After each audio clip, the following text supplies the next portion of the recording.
Everyone says GitHub Copilot is the gold standard, the industry default, the tool every dev needs. But in a real-world 60-minute production sprint, it actually came in second. Look, I've spent the last month pushing these AI assistants to their absolute limits. No hello world examples. No basic to-do lists. Just raw, production-ready features in a complex environment. I've benchmarked Cursor, Tabnine, and Copilot across codebase indexing, refactoring speed, and bug detection. Today, we're doing a head-to-head battle. One feature, 3 tools, 1 clock. I'm going to show you exactly where Copilot fails and why one specific tool is currently dominating the productivity game for intermediate developers. If you want to stop fighting your AI and start shipping faster, you need to see this. Most of us treat AI coding assistants like a magic wand. You hit tab, the code appears, and for a second you feel like a 10x engineer. But then you actually run the code. And that's where the dream ends. We've all been there. The AI suggests a function that looks perfect, but it's using a deprecated library from 3 years ago. Or worse, it hallucinates a parameter that doesn't even exist. Now you're stuck in the AI loop. You prompt it to fix the error. It gives you a new version. That version breaks 3 other things. Suddenly, you've spent 20 minutes debugging a tool that was supposed to save you time. But the real friction isn't just the bugs, it's the workflow. The constant copying and pasting. The manual updating of file paths.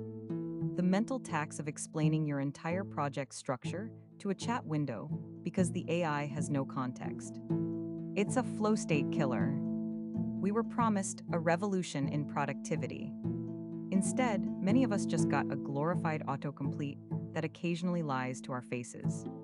If you're still using the industry standard, just because it's the most famous, you're likely leaving hours of productivity on the table every single week. The gap between AI-assisted and AI-native development is wider than you think. And it's costing you time. To settle this, I didn't just look at feature lists. I ran a stress test. The challenge: build a production-ready, real-time notification system with a backend API and a front-end dashboard.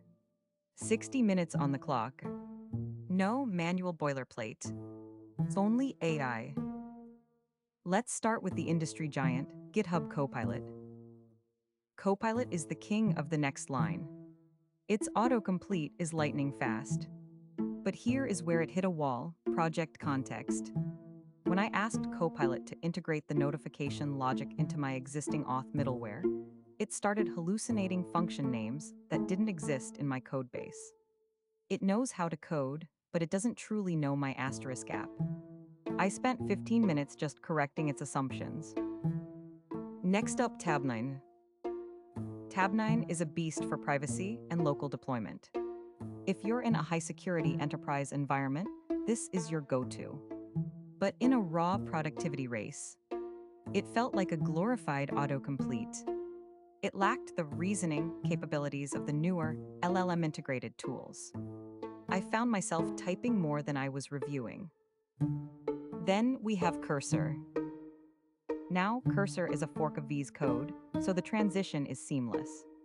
But the engine under the hood is different. The secret sauce: deep codebase indexing. Instead of guessing, I used the @ symbol to reference my entire folder structure. I told Cursor, look at my API routes and create a matching notification schema. It didn't just suggest a snippet. It scanned my actual files and wrote a perfectly compatible schema in seconds. But the real killer feature is Composer.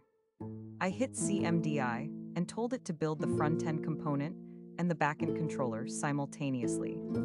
It edited 4 different files at once, maintaining perfect state synchronization across the stack. Let's look at the final numbers. GitHub Copilot, 42 minutes to finish.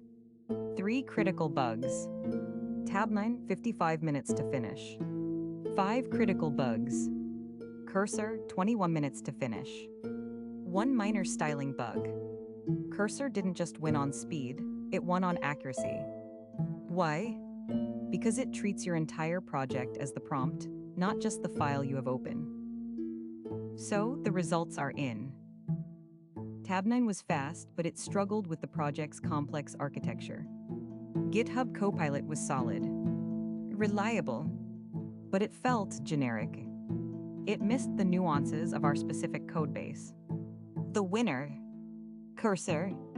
By indexing the entire folder, it didn't just suggest code, it understood the intent. It shaved 15 minutes off the total build time. If you want to level up your workflow, I've put affiliate links for Cursor, Copilot, and Tabnine in the description.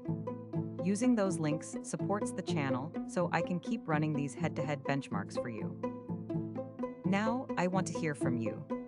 Are you sticking with Copilot, or are you jumping ship to Cursor? Let me know in the comments. And if you want to stop guessing which tools actually work and start coding faster, hit that subscribe button. See you in the next one.